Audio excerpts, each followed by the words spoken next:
অস্ট্রিয়ার আল্পস পর্বতে বিজ্ঞানীদের একটি দিন।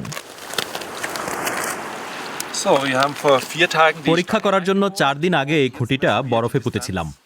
এখন হিমবাহের উপরের অংশ থেকে খুঁটির এই দাগের দূরত্বটা মাপব। মেপে দেখছি পৃষ্ঠটা প্রায় ৩৭ সেন্টিমিটার নেমে গেছে। মানে মাত্র কয়েক দিনেই অনেকটা বরফ গলে গেছে। অস্ট্রিয়ার আল্পস পর্বতের হিমবাহগুলো দ্রুত গলে যাচ্ছে, সঙ্গে হারিয়ে যাচ্ছে গুরুত্বপূর্ণ সম্পদও। উঁচু পাহাড়ি অঞ্চলগুলোর বাস্তুতন্ত্র অত্যন্ত সংবেদনশীল, এগুলো জলের ভাণ্ডার হিসেবেও কাজ করে, কিন্তু গ্লেশিয়াল রিট্রিট ও বরফ গলে যাওয়ার ভয়াবহ প্রভাব পড়ছে এখানে। অস্ট্রিয়া ও জার্মানির বিভিন্ন বিশ্ববিদ্যালয় একসঙ্গে কাজ করছে গ্লেশিয়ার স্পেস নামক একটা প্রজেক্টে। প্রকল্পটা সরাসরি হিমবাহের ওপর জলবায়ুর পরিবর্তন মাপছে। ৮ মিটার উঁচু একটা টাওয়ারে হাই রেজলিউশন সেন্সর বসানো হয়েছে, সেগুলো তাপমাত্রা, বাতাস ও বায়ুর আলোড়ন নথিভুক্ত করে। যন্ত্রগুলোতে দেখা যায় কতটা বরফ কত দ্রুত গলে যাচ্ছে। হিমবাহ গলে ছোট হয়ে নিচে নামতে থাকলে আঞ্চলিক জলবায়ু প্রভাবিত হয়। এই ব্যাপারটা নিয়েই আমরা আরো জানতে চাই। হিমবাহ ছোট হয়ে গেলে কি হয়? এমন কোনো প্রতিক্রিয়া হয় কি যা বরফ গলার গতি বাড়িয়ে দিতে পারে? আর হিমবাহ একদম গলে গেলে জলের উপর কি প্রভাব পড়বে? নদীগুলোর জল আসে হিমবাহ থেকেই, এগুলো পৃথিবীর জলাধার, কিন্তু বহু জায়গায় হিমবাহ থেকে যতটা জল পাওয়া সম্ভব সেটার সীমা ইতিমধ্যেই ছাড়িয়ে গেছে, বা আগামী ২-৩ দশকের মধ্যেই সেই জলপ্রবাহ কমে যাবে। পরিণতি হবে মারাত্মক, প্রথমে বন্যা, তারপর খরা। পানি আমাদের গবেষণার একেবারে কেন্দ্রে রয়েছে। এ নিয়ে বিশ্বজুড়ে বেশ কয়েকটা প্রকল্প চলছে, তার মধ্যে একটা এখানে। এটা মূলত প্রাথমিক গবেষণা। পাহাড়ি এলাকায় এই প্রক্রিয়াগুলো কিভাবে কাজ করে সেটা বোঝার চেষ্টা করছি আমরা।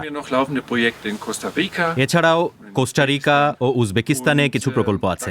এই প্রকল্পগুলোর মূল লক্ষ্য হলো ভবিষ্যতে যখন জলের সংকট আরো তীব্র হবে তখন কিভাবে তার সমাধান করা যায় সেই কৌশল তৈরি করা। প্রায় ৫,০০০ কিলোমিটার দূরে ভারতের হিমালয় পর্বতমালা, সেখানে উঁচু পাহাড়ে জল ধরে রাখার উপায় বার করা হয়েছে কৃত্রিম হিমবাহ ব্যবহার করে। পাহাড়ি ঝর্ণার গতিপথ পরিবর্তন করে এটা তৈরি করা হয়েছিল।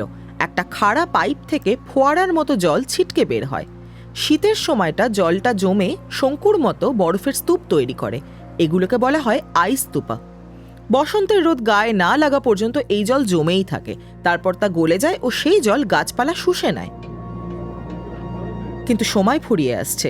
বিশাল হিমবাহে ঘেরা হিমালয় পার্বত্য অঞ্চলে প্রতি বছর ২৬ বিলিয়ন টন বরফ গলে যাচ্ছে। এই শতাব্দী শেষ হওয়ার আগেই প্রায় ৮০% হিমবাহ হারিয়ে যেতে পারে। পূর্ব আফ্রিকার হিমবাহ ২০৫০-এর মধ্যেই পুরো গলে যেতে পারে।